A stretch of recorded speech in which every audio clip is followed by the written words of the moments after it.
Hello again, students. I'm Christopher Hanlon. Cordial salutations. I'm C.C. Warham here with the Intimate Interpretation Initiative, our podcast here. Can we cut for a second? Charles, we've been through this before. I know you don't like the name Close Reading Cooperative, but you know it's our name. We chose it very carefully. It's what it's called. It's so corporal.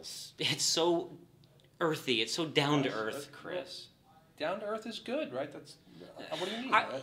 But intimate interpretation sounds so sophisticated. Sounds so intellectual. Sounds so wonderfully pretentious, Chris. Can't we go for that?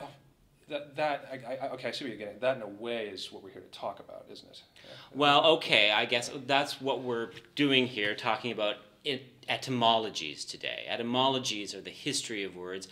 And Yeoman Chris, my serf, is here today to help me to explain this complex idea to you, to translate my refined expressions into the common language of the underclasses, as we like to say. It's not that hard, really. No, of course it's not. We're going to be talking about etymologies, and most English words come from one of two possible sources, Chris. The Germanic side of the family, on the French side of the family, the Latinate side of the family. So, and you look up words in the OED, the Oxford English Dictionary, which you've so graciously brought and are now showing to the camera. And we used to have to carry these to our classes every day, didn't we, Chris? All 24 volumes. It was hard. It was incredible. Yeah. And now it's available on the interweb. That's right. It's accessible through the Blues Library, and all of you should be looking up words on the OED, the Oxford English Dictionary.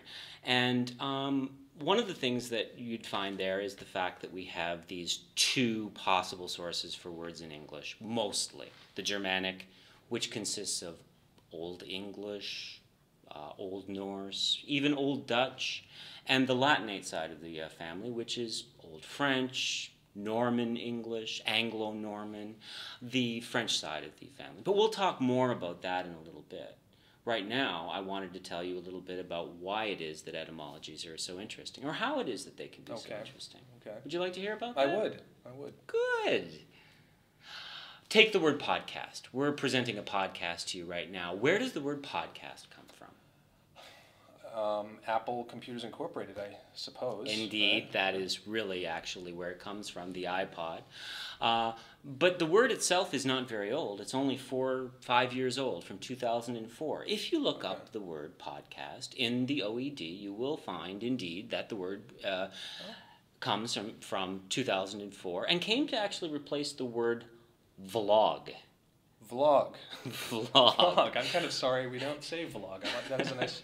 I hear where you're coming from on that. Video log or video blog is what it was short for, but unfortunately the word just sounded a bit too cumbersome, I believe, or something like that, and the word podcast caught on. But of course, the word podcast comes from two words, pod and cast, that have longer histories than the word podcast itself. And if you were to look up those words in the dictionary, the OED, you'll start to see an interesting sort of connection between them.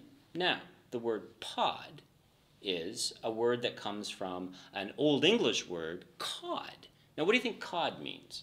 I know this. Cod actually used to mean bag, right? It did. Right. I thought you were going to say fish.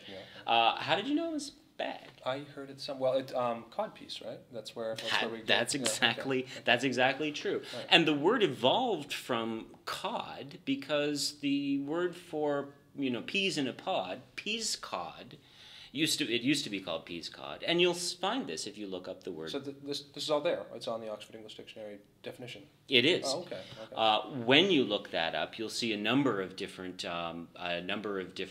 parts to the definition. You'll see the actual definition, you'll see pronunciation, but you'll also see the etymology of the word, where the word came from, and you'll also see a history of the word and some quotations from various years showing the development of a word.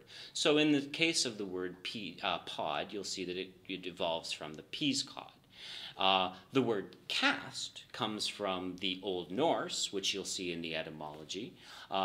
Cast as in to throw a stone. So the Old Norse defines that word. But of course, podcast as a whole is a sort of a new way of saying the word broadcast, which is a word that did not originally refer to what you may think, my simpleton friend. It's not a word that is from straight up to air broadcast in radio or television. It's actually to broadcast, to spread seeds broadly. As a serf, I knew that, Charles. Oh, of course you did. Yeah, right. Of course you did. And so both words, pod and cast, sort of bring us back to that idea of spreading seeds, of fertilization, of cultivation. And in fact, that is what we're here to do. Okay, so I get it. We have a language that is bifurcated. We've got That's a big word.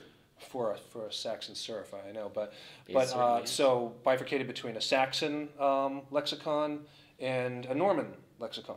So That's correct. So what, though? Why does that matter? Well, it tells us a lot about the language itself and the history of the language. Before 1066, the island of Great Britain was inhabited primarily by Anglo-Saxons. These were the speakers of Old English that were on the island. And there was very, very little connection to Latinate or French language at all. But in 1066, what happens? The Norman invaders. The Norman The conquerors. conquerors. They quite rightly conquered the Anglo-Saxons, who were a very violent and ultimately odoriferous people who needed to be conquered. Okay, we should say this is not an official Eastern Illinois University history of the British Isles. This is the correct version. That's absolutely correct. Yes. Okay. So, but in their gracious generosity, the Normans allowed the Anglo-Saxons to keep their language. They didn't force them to assimilate, and the two languages existed side by side for some decades, and time passed in this manner. And we will now present a model dialogue to show how this kind of relationship eventually resulted in more of a hybrid language. So, Garçon, I should like to dine this evening. Fetch me some pork or mutton. All right, sir. Should I just cut that right off of the swine? And scene. That was Cockney I was going for. I don't know. It worked fine. It was fine. That's fine. Don't worry about it. It's perfectly valid. You can see that the words for the meats, pork, mutton, were defined by the elite, the people who were governing class, the Normans, the French speakers. They used words for the animals, such as porc and mouton, for their actual animals. The same word in French suffices for both the meat, the viande, and the animal.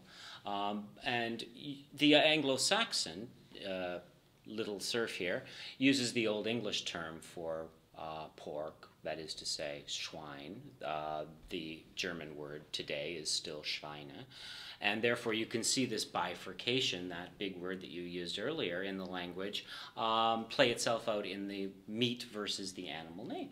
Okay, so in other words, the Norman conqueror here is ordering the food, so he's going to use his French word for it, and since I'm the conquered Saxon serf, my word for pig meat, basically, is going to become only associated with farms and labor and the animal itself.